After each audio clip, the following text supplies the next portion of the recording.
Yeah, NBA STRAYA, how are you going? How you going? I hope you're right. You should be. Why is that, Jim? Well, it's Tuesday, December 17, and everybody's just given up at this point. Like, no one's working. You're not doing any work. I know it. I can tell. Can you read my mind, Jim? No, but it's December 17, and you're not doing any work. Like, come on. It's a week till Christmas. Producer Gerald's giving up. I'm basically giving up. Who cares? Let's do it. Anyway, I am your host, James Clements. This is Tight Ass Tuesday shows. That's what we do. We do a Tight Ass Tuesday show. Very quick one for the old NBA show. We're just going to fly through the game wraps, get into a couple of listener yeah-nahs, and a little bit more about, like, the ratings bullshit, which I hate, but we'll talk it out. Do a quick Australian player watch, because we did have a couple of the Aussies in action. And then we'll just set you up for a massive, massive, massive game tomorrow. That's right, the NBA Cup Final. Can you believe it? I can't believe we're already here, Jim. Yeah, that's my bloody point. The NBA Cup should be running for way longer, but you've heard me yell about that a million times. So without further ado, let's get into it, shall we? The old Tight Ass Tuesday. We're smashing through it. How good does this feel? Pretty bloody good. Let's go. Episode 1177 of NBA STRAYA. As I just said, let's go!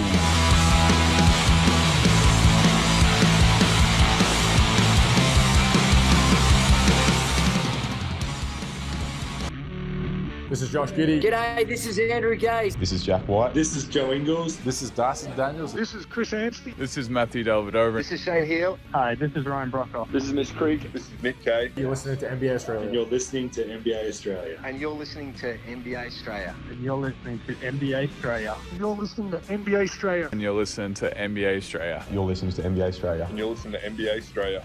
And you're listening to NBA Australia. And you're listening and watching NBA STRAYA. This is NBA Australia. Let's do it. Watch out for the Shaq Attack. Wow, you better. I mean, especially if you're like kids. What? What, Jim? What are you talking about? Yeah, watch out for the Shaq Attack, because Shaq is bringing Christmas cheer to children. What's that? Yeah, Shaq Claus. Not only was it still probably Shaq-a-roni season, but it's the 23rd annual Shaq Claus event. Let's go. How good's this? So, he points out, Christmas, like a championship game.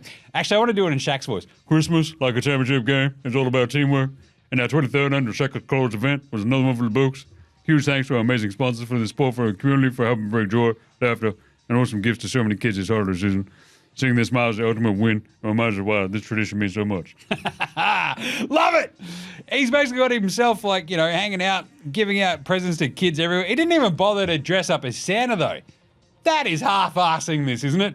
You can't call it the Shaq Claus event and then rock up not dressed as Santa, Shaq. Come on, mate. Pull yourself together. But that is awesome. Those kids look stoked. That's very nice. Right. Let's start today's show the way we start every show here at NBA Show, with the daily to whip around. Hey, Joel Embiid's broken face. How's that going? Well, apparently it's not as bad as his other ones, according to Nick Nurse, not a medical doctor. He's literally said, yeah, it's not nearly as severe as the 2 previous facial fractures he's had.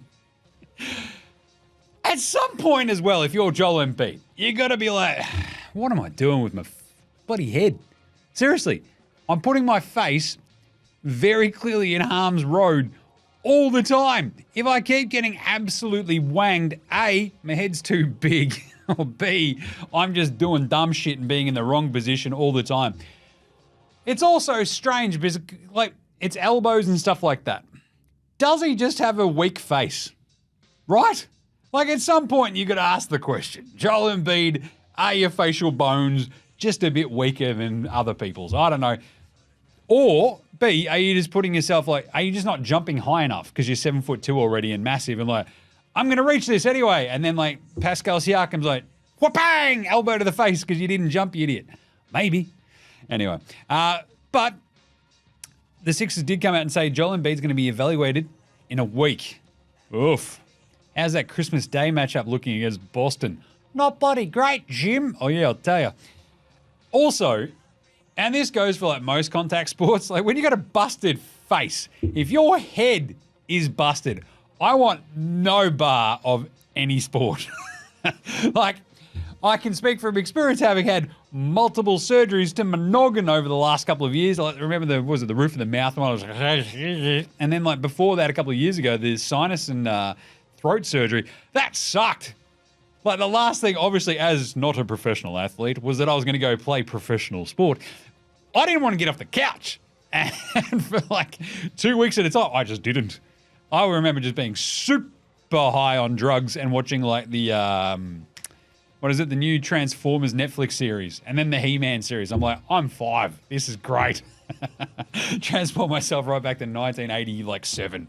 It was bloody awesome. Anyway, Joel Embiid, God bless your cotton socks, but just get your head out of the road, you idiot. And the other one was Greg Popovich. We've got an update. This is actually a little bit more serious than Joel Embiid's stupid big head. He had his mild stroke back in November. Hasn't coached, obviously, since because of a mild stroke. But he's out there and he's got jokes. They released a statement. No one's more excited to see me return to the bench than the talented individuals who have been leading my rehabilitation process. They've quickly learned that I am less than coachable. That's bloody funny. I'll pay that.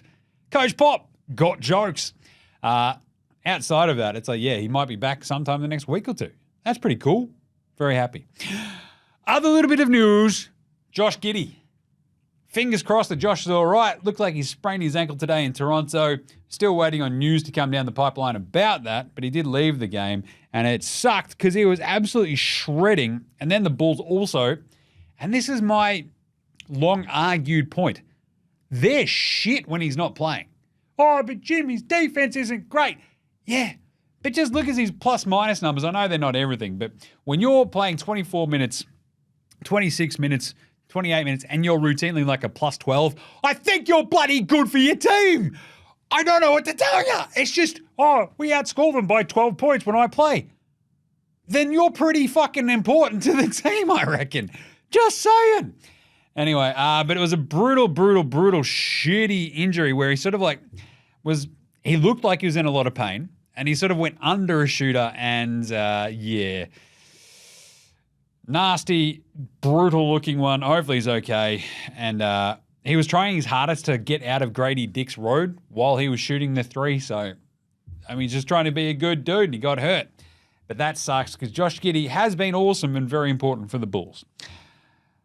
Fingers crossed he's back soon. All right, let's do it. Let's do some game wraps. Tight Ass Tuesdays, we fly through these today, don't we? Philly kicked the crap out of Charlotte, 121-108. But the cool thing for Charlotte, at least, is they got some dudes back. This came out of basically nowhere this morning. That LaMelo was back, as well as Miles Bridges and Mark Williams and Brandon Spindles-Miller. And this is like their 5 starters for the first time all year. And they got shit pumped by the Sixers. What does that tell you? That the Hornets suck. Yes. Sixers are now 8-16. It's pretty good. Now, they're so bad. But this was the Maxey and PG show. They crushed it. Maxey had 40. Paul George had 33, 5-8. Hornets 7-19 in Struggle Town. But look, get your 5 starters on the court. Check. Win games. TBD. So we'll see what happens now. Miami, Detroit played a wildly entertaining game. This was Jim, are you serious? Yes, this game was fucking awesome. This game rocked. Like just 124-125. The Pistons win it in overtime because Tyler Hero forces overtime with a sick 3 after the Pistons blew like a fucking 14-point lead in 2 minutes to let that actually fucking happen. It was absurd. Cade Cunningham was playing out of his ass, and they were smashing him, and then Miami went, maybe we should start trying. And they go to overtime. And the Pistons fought back in overtime, got ahead, stayed ahead, win by 1 because they can't get the game winner to go. It was absolutely unreal. Cade was unreal. It was like 112-98 with like fuck all time left, and then boom, Miami go absolutely off the head. Jimmy Butts has a great game. Cade Cunningham has a really good game. I keep fucking telling you people. The Pistons are good-ish. They play fuck all defense. But Tim Hardaway, the lesser, got them back in this overtime. Started knocking down threes. They cut to Tim Hardaway Sr. I'm like, yes, get him on the court. And they were really good. Way to go, Pistons. And then they cut to Tobias Harris. I'm like, boo! Boo that man! Anyway, Chicago, we had, as I said, we had some fucking awesome games today. We had some shit ones, but we had, like, out of the 6 games, like, 3 of them were super tight, and the other 3 were blowouts. It was bizarre. Anyway, Chicago 122, Toronto 121. It wasn't actually that close. They hit a 3 at the buzzer, which fucked Jim's bet. God damn it. But anyway, Chicago got up and then cruised. And then Toronto came flying out of fucking nowhere to really just put the hurt on them. And basically took a lead and probably should have won, except for Lonzo Ball going, no Josh Giddey. Okay, I'll hit a 3 and off we go. Grady Dick answers and off they go. And then Grady Dick misses the shot at the end. And the way that the Bulls sort of worked this down at the last second in that last possession to Vooch, crushed it. It was awesome. And they got the win. So they're now 12 and 15. The Raptors dropped to 7 and 20. God, that season is just brutal for them. But Lonzo, look, he went 2 of 9, 2 of 8 from downtown. Massive 3, though. That was sick. Grady Dick, very handy with 27. RJ Barrett, 32, 5 and 9. I'll tell you what, Vooch, just a good trade asset. 24 points. Just solid. Kicking the shit out of Teenage Mutant Jakob Poeltl. That's what it's all about sometimes. Cleveland smashed the shit out of Brooklyn. Called this one yesterday, 130-101. It wasn't even that close. This was like a 40-point game for a lot of it. This was a shit pumping. Kenny Atkinson, I told you, he's going to come back to Brooklyn and go, fucking yeah, fire me, because Kevin Durant and fucking Kyrie Irving, who never won you guys shit, didn't like me. Look at me now, motherfuckers. And off he goes. Absolutely hammering tongs. They kicked the crap out of him. They got one, 18 from Donnie Mitchell, Mobley 21, whatever. Brooklyn are horrible. They're 10 and 16 now. And the Cavs, Cleveland, 23 and 4. Denver, Sacramento. This game was insane. The Nuggets got up like 20. It was like 41-21 after the first quarter. And then the Kings came all the way back. They got up double digits and then blew that lead and lost 130-129. It was insane. Nikola Jokic is hitting 3s at the end to get them back up. Yeah, this huge Jam and Jamal Murray bucket to put them up for good at the very end. And you've got you've got DeMar DeRozan, you've got De'Aaron Fox as your entire thing of like, we've got clutch scorers. And it 100% felt like the Kings were going to win this game. And then DeMar DeRozan fumbled the ball under the basket basically on the last possession and fucked it. So really fun game. Jokic with a triple-double, 2014 and 13. But Aaron Gordon comes back and absolutely looked unreal. He had 24 and 7, 28 for Jam and Jamal Murray. Took 26 shots to get there. You got 28, 14 and 6 for the Souvlaki King, 29 for Fox, 25 for Monk. DeRozan, 7 of 18 for his 17 points. Block, brutal. But the Nuggets are now 14 and 10. Sacramento, tough one. They dropped back under 500. They're 13 and 14. And then finally, Utah got absolutely smashed by the Clippers, 144-107. Yeah, that's just no good, mate. Patty Mills didn't play either. It breaks your heart. Zoob's 19. James Harden goes off for 41. 29 for Norm Powell. And this was just an absolute reaming. 2 of 11 for Keontae George. You're killing me. Utah are 5 and 19. Actually, no, they're 5 and 20. Clippers now 15 and 12. That's not an eye for the performance of the night. We'll just give that to Max. He had 40. Cade Cunningham, 20, 11, and 18. That's awesome. He's a weapon. That's his 6th triple-double of the season. Jimmy Butler had a fucking game and a half as well. He had 35, 19, and 10 with 4 steals and nearly won that game with his awesome orange dreads. His orange braids, right? He lost a shoe at one point. That allowed Cade Cunningham to get to the bucket, and they basically won it from there. But anyway, Spud of the night, we'll give that to Sam Merrill. He went 1 of 8. Lonzo, 2 of 9. And 2 of 11 for Keontae George. As I just mentioned, he was absolutely los horrible. And 1 of 8 for KPJ as well for the Clippers. And a bit of a quick bet on Lonzo Ball. I'm just kind of happy to see Lonzo back out there balling. Big baller. It's balling season. That's what it's all about. But Grady Dick, how good has he been? 27 points today, 9 of 20 shooting, 3 of 9 from downtown, 6 rebounds, a couple of assists and a steal. Just awesome. And the way that he and Lonzo went back and forth was pretty bloody gnarly. All right, let's do a quick break. Come back with some yeah-nahs right after this. This is Cam Glidden. This is Anthony Drimmick. This is Mitch McCarron. This is Jason Giddey. This is Darryl McDonald. Hey guys, this is Hugh Greenwood. Yo, what's going on? This is Illy. This is Mark Worthington. or commonly known as Wortho, and you're listening to NBA Australia. You listen to NBA Australia. And you're listening to NBA Australia. And you're listening to NBA And you're listening to NBA Australia. You're listening to NBA Australia. And you're listening to NBA Australia. You're listening to NBA Australia.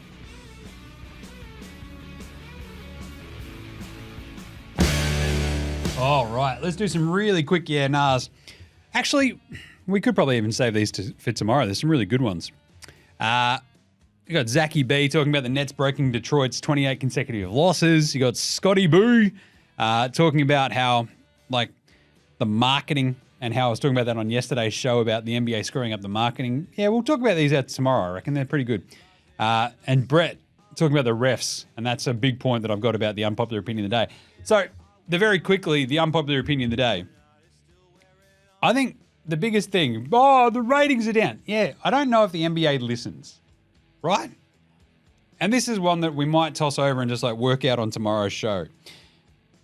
Because we only got the one game to talk out tomorrow. We'll talk about that and we'll set you up for a massive, like, there's no games on Thursday, so we'll actually build these out. But every time we have FIBA ball, what is the one thing that everybody just goes, yep, that's it. Everybody's like, this fucking rules when it's like the World Cup or the Olympics, right? Why is it? Because the game fucking flows. It flows so nicely. It's so quick. There's less fucking stoppages. And you know what? There's no fucking refs getting in the way with bullshit calls and making it about them. Brett's point was a lot about how there was like 60 foul calls in that fucking horrible Grizzlies-Lakers game yesterday, right? Geez, why are the ratings down? Well, you know, I did tune in to watch some fucking old weird-looking dudes, a.k.a. the refs, fucking stand around looking at a monitor for 15 minutes. Like, yeah, that's what I'm here to watch. Get the fuck out of here. It's so easy to fix the NBA, and they don't listen. I'll talk that out way more on tomorrow's show. But we did have a couple of good Aussies in action today, so let's do it. Time for NBA Australia's Australian Player Watch. The Aussie Player Watch for Tuesday, December 17. Now, we had a couple of Aussies in action today. What happened? We had Box Hill Ben Simmons in a brutal loss to Cleveland, 130-101. What happened, James? I'll tell you what. He started off gangbusters. That's right, 13 seconds is all it took in the start of this game. He got a steal, got a dunk. It was radical. And then he got to double figures in the scoring. He ended up with 10 points. They still got killed 130-101, but still 10 points, 8 assists, 4 rebounds, 2 steals, 6 turnovers. Not exactly a great one for Box Hill Benny there, but he shot 4 of 7 from the floor and 2 of 2 at the free throw line. So not bad. At least he got to double figures again. The scoring, as long as that keeps ticking up. What you will see, though, is Ben Simmons' usage rate skyrocket now that they've gotten rid of German Rondo, Dennis Schroeder. He's on his way to the Golden State Warriors, so Box Hill Benny should be crushing it from here on out. And I'll tell you what, Nets fans, building up that trade value perhaps. Josh Giddey, so goes out with an ankle injury today. It looked brutal, so I don't think we'll see Josh for a little bit. Fingers crossed it's not that severe, and he can bounce back very, very quickly. So in this win over Toronto today for the Bulls, Josh was cruising along to another triple-double, finished with 11 points, 9 rebounds, and 8 assists, a couple of steals and a block. But of course, in trying to get out of Grady Dick's road as Grady Dick was shooting a 3, he twisted his ankle in the sort of landing. It looked brutal. So I can't imagine that he's going to be back very, very soon for the Bulls, but hopefully he is. 3 turnovers in the game as well, but 3 of 4 shooting, 1 or 2 from 3, and 4 of 4 at the free throw line. And what I keep saying on NBA Australia, that's right, plus 12. If you're always plus when you play, I think you're important and good for your team. That's the Josh Giddey experience. Boom. And another Josh, we had Josh Green. Finally, the Charlotte Hornets got their starting 5, the actual starting 5 that they want, out there on the court for the first time this year. And they got smoked by Philadelphia, 121-108. Josh Green, pretty handy, though. In 30 minutes, he had 10 points, 2 rebounds, 4 steals. Very nice. He might have been hanging out with Dyson Daniels lately, maybe. A block, a turnover, shot 4 of 8 from the floor, 2 of 6 of which came from downtown, 0 of 1 at the free throw line. But I'll tell you what, on NBA Australia today, we're talking about the, I think we've got a short out there at the moment. Teams that are primed to make a bit of a jump next year. If Charlotte are healthy, we should probably add them to that list because that team is very interesting if they're actually healthy. And then outside of that, Patty Mills in the massive loss to the LA Clippers for the Utah Jazz. did not play coach's decision. It was a tough one as well. How does he not get out there? 144, 107, they lose. Just get Paddy out there for a run. He might need some cardio at this point. Anyway, there is the NBA Australia Aussie Player Watch for today, Tuesday, December 17. Right, let's do a game preview. Should we? For tomorrow's NBA Cup Final. Should we, Jim? Yes, we should. It's time for a game preview. Game preview! Game preview! Thanks, Inadvertent Bane. Not a problem, Jim. How's it all going? Oh, yeah, pretty good. Bit rushed, but she'll be right. We're going to go tape NFL straight after this. We have, in Vegas, a really, really cool NBA Cup Final. OKC versus Milwaukee. It's Algonquin for the good land. Thunder Bucks. How do we feel about the matchup? I feel great because I'm tipping the Thunder. Hashtag spoiler alert. They're 4.5-point favorites against the Bucks. Why is that, Jim? Well, because their defense is the best in the league by a terrifyingly large margin. And the Bucks is sort of slowly rounding into shape. The Thunder's offense is still pretty good. It's 10th in points per game as well. Milwaukee is 14th. OKC is tops in defense in terms of points allowed at 103.5, which is just absurd in today's NBA. The Bucks defense is 12th in points allowed at 111.9. That's 8th versus 11th in offensive rating and 1st versus 13th in defensive rating. So I feel like this entire game simply just comes down to OKC can stop just about everybody. That's their entire raison d'etre. And the Bucks, if you're going up against Damian Lillard on the other team, you're just like, barbecue chicken, woo, and have yourself a day. And you know what is on that team for Oklahoma City? A pretty good perimeter scorer by the name of SGA just going, oh, we eating barbecue chicken. His name's Dame Lillard. We're going to smash him. So we're going to go for a massive SGA game. I think we're going to see Oklahoma City just grind the absolute bejesus out of this Bucks team because you've also got dudes, they've just got so much size on that perimeter that they should be able to strangulate a bit of the old Greek freak. This is actually a team that's tops in steals as well, OKC. The Bucks are 28th, which is pretty brutal. With the best defense in the league, OKC, they also allow, and this is the interesting part for Giannis, they allow a league best 57.4% within 5 feet of the rim. So they've got the best rim protection in the league going up against Giannis, whose entire thing is like, hey, I might take this mid-range jumper. And everyone's like, please, have at it, sir. If you can stop him at the rim, you can beat the Bucks, and I think that's what OKC can do. So, love this one. I'm excited. We'll do the preview on the NBA Australia Wednesday morning drop-off as well. But what we'll throw in there is probably a bit of a player prop-based one. At the moment, I'm very much leaning towards SJ dropping a big 30-plus game. Dame, if you're going to go his over-under, I'd probably go his under. But I'd look at a bit of a 30-plus SGA game. Thunder minus 4.5. I would go the total points under just because of that defense, and especially in a neutral venue as well. Giannis probably still gets to like 25 and 10, so I'll probably throw that in there as well. But look out for J-Dub, because you look at that Bucks one, that roster, and you go, oh, who's going to slow down J-Dub? And Chris Middleton's like, me? And it's like, no, you're not Chris. You just can't. You're too old, buddy. And Torian the Red Bull Prince is like, I'll do it. And it's like, oh, you get out of here. Simple as that. So what I really like is probably SJ 30+, J-Dub at least 20 points, probably like around that 6 rebound mark for him as well. OKC and the under. So there you go. It is going to be an awesome NBA Cup final though, because the Bucks, look, they do have a bit of size themselves. They'll make OKC work, but now that OKC have got Isaiah Hartenstein, back and firing, they'll feel a little bit better about themselves. So it should be an awesome matchup, but OKC just slowly grind them into dust and get over the top of the Bucks. I'm going to say win by about 8. Sound good? Good. Great. And there you go. That's a bit of a game preview. Nice. And that's it for today. That's it for the show. How good's that? Oh, Gina, that's pretty good. Do you love a tight-ass Tuesday? We smashed through these Tuesday show. I really like this. Either way, we'll be back on deck tomorrow for a full recap of the NBA Cup Final. Should be awesome. And we'll set you up. There's no games on Thursday. So we'll talk out those yeah-nahs and the big Outback takeouts and really sort of dig our teeth into that as well. And on Thursday, we'll just have a quick preview show for all the Friday games. There's like 14 games. Because again, the NBA, in all its infinite wisdom, is like, we've got all this momentum. NBA Cup Final, NBA Cup Final.